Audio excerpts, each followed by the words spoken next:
listening to PetLifeRadio.com. Welcome to Animal Rights on Pet Life Radio. I'm your host, Tim Link. Thank you for joining us today. We appreciate it very much. We've got a great show again today. My guest today is best-selling author Linda Francis Lee. And Linda will be talking to us today about her recently released book, Emily Einstein, which is a novel about getting second chances, the strength of the human spirit, and the danger of taking life for granted. So it's a great book, and we'll have Linda on in just a moment to talk a little bit more about Emily Einstein. But first, I'd like to talk to you about a little tip for you that I think would be helpful. It's about reducing furniture scratching. This would be mostly for cats, obviously, but reducing furniture scratching. I get calls all the time about cats, who have plenty of scratching posts, but tend to want to scratch on the furniture. And we look for ways to help out. And I found a wonderful little article by the Pet Place veterinarians about reducing furniture scratching. Now furniture scratching it's frustrating behavior, and it's unwelcome by, they say, most cat owners, but I believe it's every cat owner unless you've got some really old furniture you don't care about. But we want to reduce that as much as possible or eliminate it. But, in the cat's mind, he or she is simply marking their territory and sharpening their claws at the same time. But for you, it's destroying your expensive piece of furniture, and it leads for a lot of destruction as well as a lot of annoyment between you and your kitty cat. So we want to try to eliminate that as much as possible. There are a couple of ways to diminish this behavior. The easiest, though it's painful, and something I definitely don't recommend, is declawing the cat. Declawing the cat's a painful procedure for the cat. It causes a lot of behavioral problems and physical problems for them in the long run. A lot of lack of litter box using by cats that have been declawed. So we want to avoid that if we can. But the more humane method modifying this behavior is have as many deterrents as you possibly can. Periodically trim their nails and train your cat to use the scratching post. So I always recommend people have multiple types and multiple sizes and multiple material of scratching posts, especially in areas that the cat likes to scratch. There's some wonderful scratching posts that are made of cardboard, and they've got catnip in them. You can hang them on doorways or on the back of furniture or on posts, lay them down flat, lay them down in an angle. There's a lot of different ways you do it. And, of course, then once the cat has destroyed that particular one, you just throw it away or recycle it and get another one. So there's some wonderful disposable ones out there as well. So you don't have to spend hundreds and hundreds of dollars on these. Just make sure you have plenty of them around, especially in areas where the cat likes to mark their area and mark their territory. So there are plenty of things to do other than declawing the cat. To find out more about this information about reducing furniture scratching by cats, please visit my website and read the blog. It's the Animal Rights blog on Pet Life Radio. That's PetLifeRadio.com. And you can click on the link that's provided in the Animal Rights blog and maybe find some ways of reducing furniture scratching by cats or eliminating it altogether. So that's your helpful tip of the week. Good luck to everyone, and obviously you can call me if that doesn't work, and we'll find out what's going on in that kitty cat's mind. We're going to take a commercial break here, but we're going to come right back with Linda Francis Lee right after these messages. You're listening to Animal Rights on Pet Life Radio. Sit. Stay. We'll be right back after a short pause. Well, 4 to be exact. Buster, you're telling me my dog food products can't go on your shelves? That's right. Didn't pass one of my Petco certified nutrition checklists. Sorry, Wayne. Who made these checklists? Geniuses. Very smart guys. Well, it's good enough for most grocery stores. Do you see cheese puffs on my shelves? Mayonnaise? Soda pop? No. That's because I ain't running no grocery store, Wayne. Your pets will get better nutrition, I guarantee it. Petco, where the healthy pets go. Enter the code LUCKY10, LUCKY, the number 10, and get 10% off any order. No minimum at petco.com.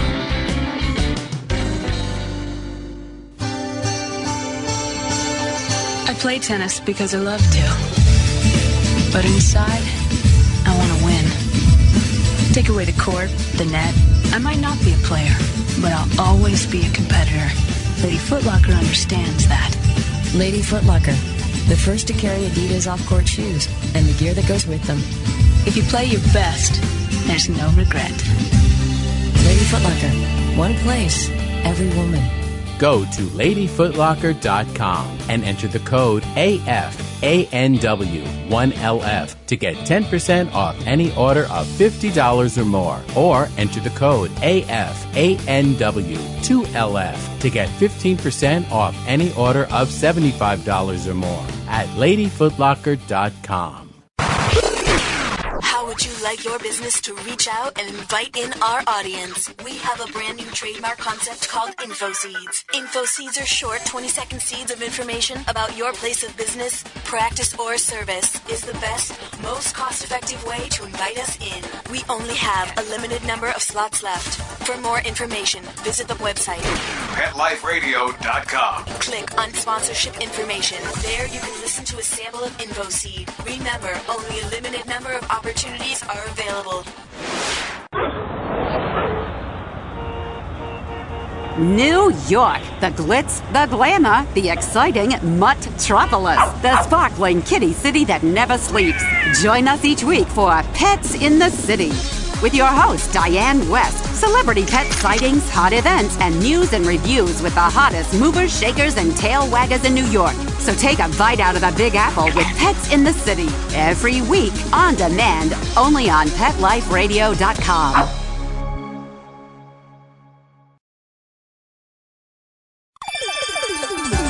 Let's Talk Pets on PetLifeRadio.com. Welcome back to Animal Rights on Pet Life Radio. Joining me today is best-selling multi-book author Linda Francis Lee. And Linda has her recently released book, Emily and Einstein, a novel of second chances. And I love the cover. Got a park bench with a little puppy dog on there and a pair of shoes, which threw me off until I read about the book. But Linda, thanks for coming on Animal Rights on Pet Life Radio. Well, thank you for having me. I'm thrilled to be here, and I'm so glad you love the cover. And I also, when I was listening to the tip, it was amazing to think about one of the dogs, my dog that we used to have, Sophie. When she was a puppy, one of our things that she did was she was teething on the feet of a ball and claw table, leaving all sorts of scratches. And Sophie was part of the inspiration for this book.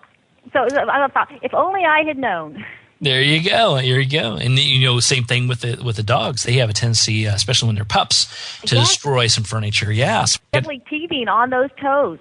That's right. So we got to keep those strategically placed dog bones and chew toys and Kong bones, everything you possibly can to keep them entertained and have a nice mixture in there. But unfortunately, as you know, we tend to learn these lessons after the furniture has their war wounds. Well, and that it's very true. The ball and claw table always had those little teeth marks, and we always actually got sort of that it was cute, but it was so funny thinking, oh my gosh, teething on the toes of the table. Exactly. Yeah, we used to, with our boys, Buzz and Woody, our schnauzers, we had the little Kong ball with the little Kong treats in them, and they love rolling them around and getting the treats out. But one day I wasn't keeping too close of an eye on them, and one of the little treats went behind the coffee table, and they started scratching and clawing it to get to this little tiny wedge of a Kong treat. Oh. Yeah, so needless to say, my coffee table now is strategically placed in a different area, and the markings are on the back side. Oh, yes. So, Linda, tell us, first of all, a little bit about the book. Now, I want to say to everyone out there that this is your 20th book. So congratulations on that. That's an amazing feat to have that many books out there. But tell us a little bit more about Emily and Einstein. Well, as you said, it's a book, a novel of second chances, and I wanted to write a book about a man who needed to have a second chance at redeeming himself, but I wanted him to redeem himself after he was already dead. And so he comes back and has to save his wife, the wife that he hurt when he was living, and he does it when he is already dead, and he then has to save her.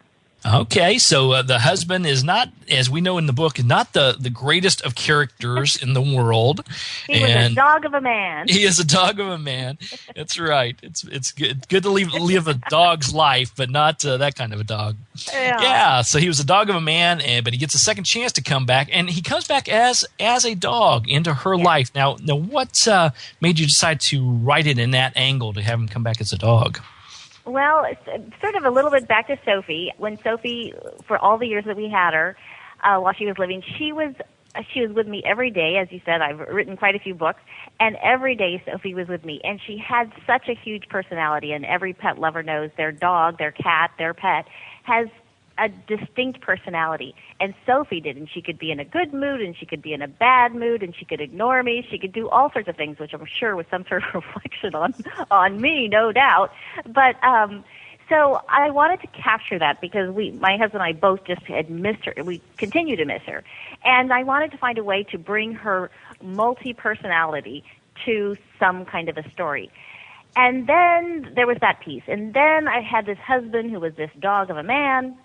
And I didn't know how to make this story different. How will this story different from every other husband who's bad, not great to his wife? So I'm walking through Central Park, and I stopped. I took some notes, and I went through one of the tunnels in Central Park, and I came out the other side, and there was Balto the dog, the statue of Balto. And I thought, oh my gosh, my dog of a man, I'm going to make him a dog. And that's how it happened. And I think it's a great setup and a great story because obviously we know our animals are pull at our heartstrings. They're our heart connection. They give us that unconditional love. So I think for the husband in this in the book to come back as the dog is a great setup. Well, thank you. I love this little dog, and then the idea that this dog that had wisdom beyond just so many dogs do. So many pets, we see the wisdom in their eyes, and I thought, who better to teach this man how to be a true man than this dog? And the fact that then Emily adopts him, and then she has to move on in her life, find a way to move on in her life, and of course her husband doesn't want her to move on, and that's part of his journey, is to learn how to be then a better man. He learns how to be a man as a dog. There you go. So I always tell people that if you want to live a great life, live a dog's life. I think that's the key. That's a dog's life, yes. And this one in the Dakota apartment building right here on Central Park West. Talk about a wonderful place to live. Not too bad if you can get the gig, right? Yeah, isn't that the truth? That's right. Now, the little dog in the story is Einstein, and the husband is Sandy. And I know at certain points throughout the story, Einstein's animal instincts kick in. So explain. I loved writing. Yeah, which I thought was great. Yeah. Explain to us a little bit about why you decided to keep sort of the animal influence involved in Sandy, the husband, the late husband's transformation. Well, I think that sort of as I was saying with Sophie, I feel like her moods, if you will, were a reflection of my moods in essence. And I think that you see humans with animals, and I feel like humans, in many ways, whatever they are putting out, they get back from their animal. Mm-hmm. And I think that the whole thing, the idea of an animal can sense when you're afraid and all of these things. And I thought, if the person could just be calm, if they could find their own strength, that then they can find it frequently then through a dog or a cat. I'm not as sure, but it's the idea of through the person's pet that they learn so much. And I just wanted to really work with that bond, and I wanted to work with the whole idea of sort of going back to a primal state and just true reaction as opposed to having influences, trying to be somebody, trying to impress people. I wanted him to just be primal. I think that's great. And your perception on that, I think, is spot on. When I talk to people and talk to clients about animals, they are a reflection of us. They pick up on the visualization that we put out there and our energy that we put out there. So when we're in that positive frame of mind and things are going well, they tend to do well. And when we're not, they'll definitely let us know. Well, and it seems to me that when you see a dog, I'm sure there are many instances where it is there are issues beyond this, but you see animals that will act up, and you can almost feel that really negative energy coming from the human. And I feel like it comes from the human in many cases first, and then the animal acts out.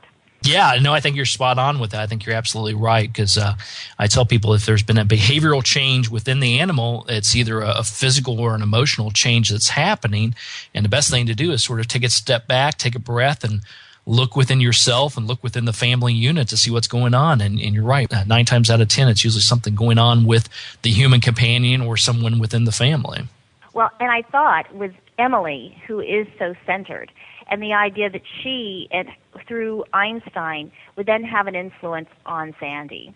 And that's sort of the idea of the calmness of Emily, the calmness of this dog, the sort of superiority in terms of a really true solid dog, that both of them together would then help Sandy. Absolutely. I tell you what, we're going to take a little bit of break, but we're going to continue our conversation with Linda Francis Lee talking about Emily and Einstein right after these messages. You're listening to Animal Rights on Pet Life Radio. Sit. Stay. We'll be right back after a short pause. Well, 4 to be exact. Love your pets but wish their medications were a lot less expensive? They are at 1-800-PET-MEDS. You'll not only save on flea and heartworm medications, but on prescriptions for arthritis, incontinence, thyroid, and more. And you get fast service, free shipping, and a 100% satisfaction guarantee. Plus, our licensed pharmacists ensure accuracy, monitor drug interaction, and more. See why over 5 million people have trusted their pet's health to 1-800-PET-MEDS, America's largest pet pharmacy. Call now or order online. Go to petmeds.com/lucky, LUCKY, to get 10% off any order and free shipping on orders of $39 or more at petmeds.com. Whether they're big, small, hairy, or whatever, you're going to need gear for your feet. And Kids Foot Locker's got all the great shoes and gear that'll get you in the game. Go to kidsfootlocker.com and enter the code AFANW1KF to get 10% off any order of $50 or more. Or enter the code AFANW2KF to get 15% off any order of $75 or more at kidsfootlocker.com. And cover those funky feet. I don't make any decisions about who to hire without going to Angie's List first. You'll find reviews on home repair to healthcare, written by people just like you. With Angie's List, I know who to call, and I know the results will be fantastic. Angie's List, who you can trust. Go to angieslist.com/rights and get 25% off any subscription. That's angieslist.com/rights, WRITES. Hi everybody, I'm Megan Blake here with my sidekick Super Smiley, the giant mutt and spokes dog for throwaways. You're listening to Pet Life Radio, and I'd like to tell you about our brand new show, A Super Smiley Adventure. Our show explores adventures with animals. They can be traveling, out in the world trips, or inner journeys where our animals lead us to inspiration and self-discovery, or just plain fun adventures. Join us here on Pet Life Radio on A Super Smiley Adventure. Good boy.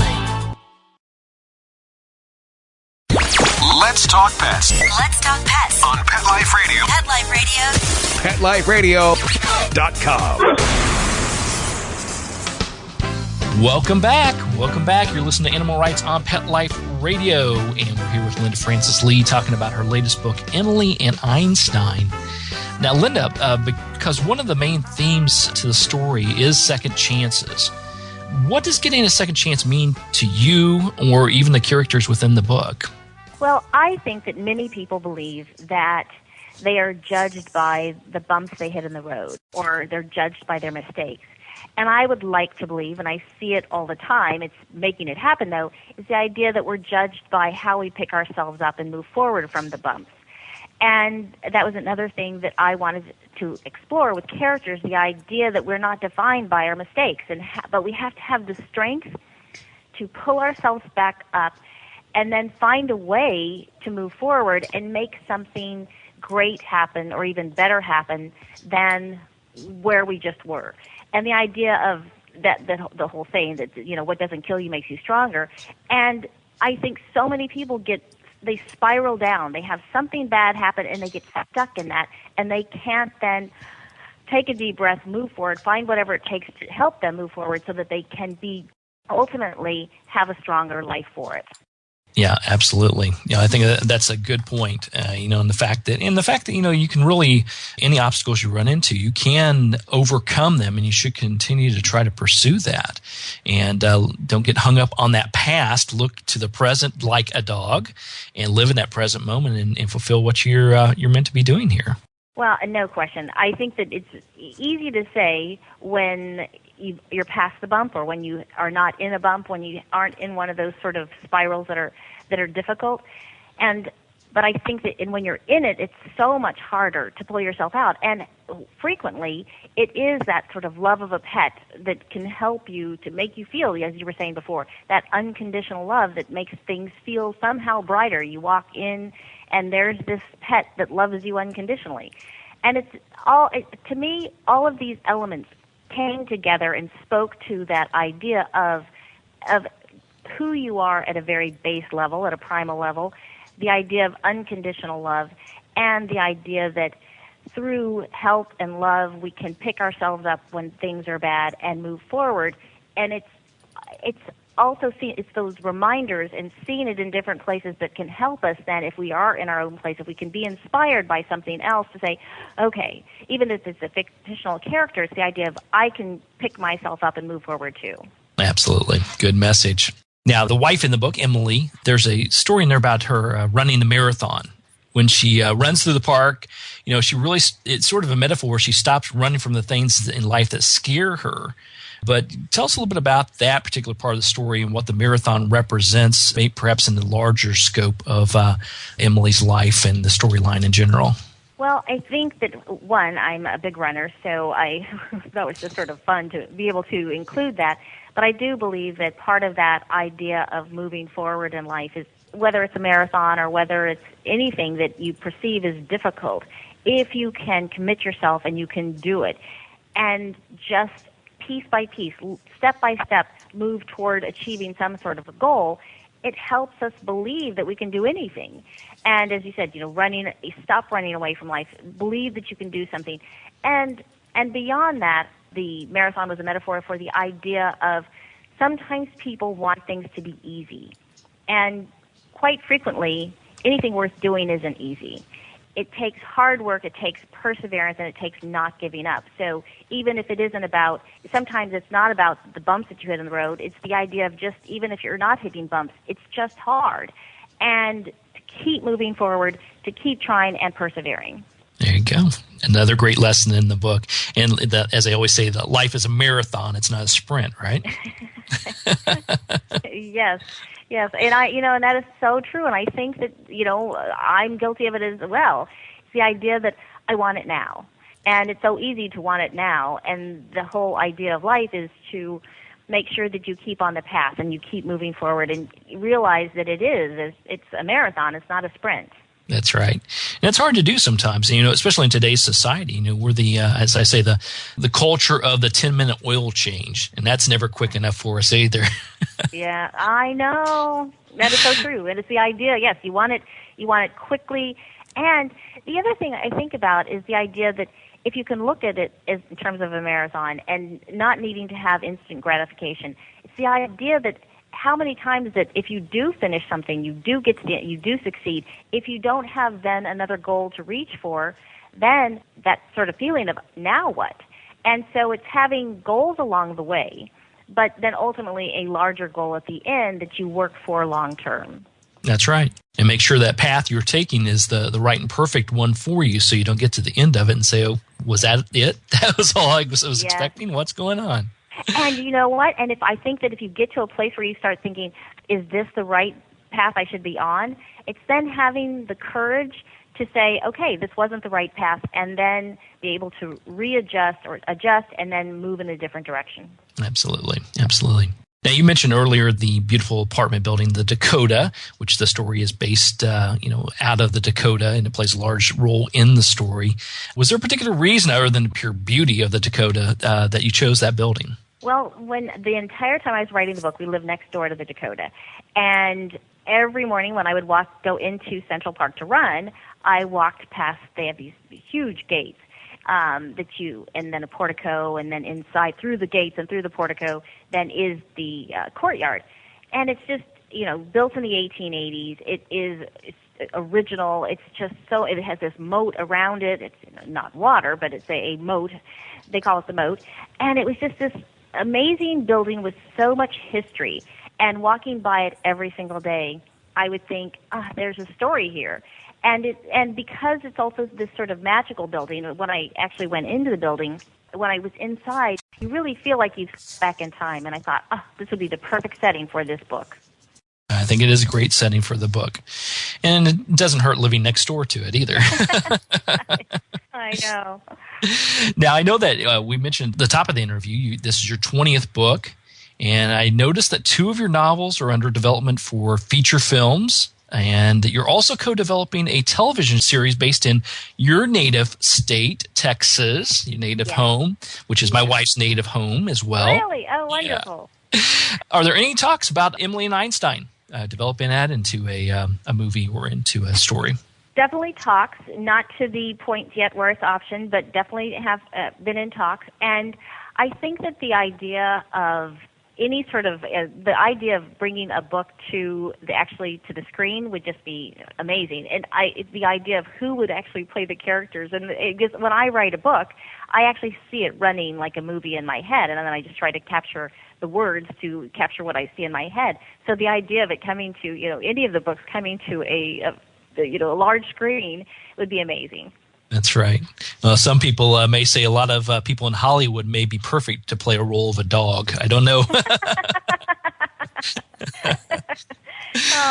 I'll tell you, and it's so funny because the idea that you have this character who then would be narrating, it would just be the voice.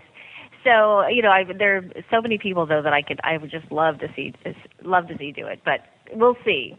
Yeah, absolutely. Yeah, it does. I can see this definitely coming to the big screen. I can see a few characters playing these roles as well. It definitely pops out at me as well.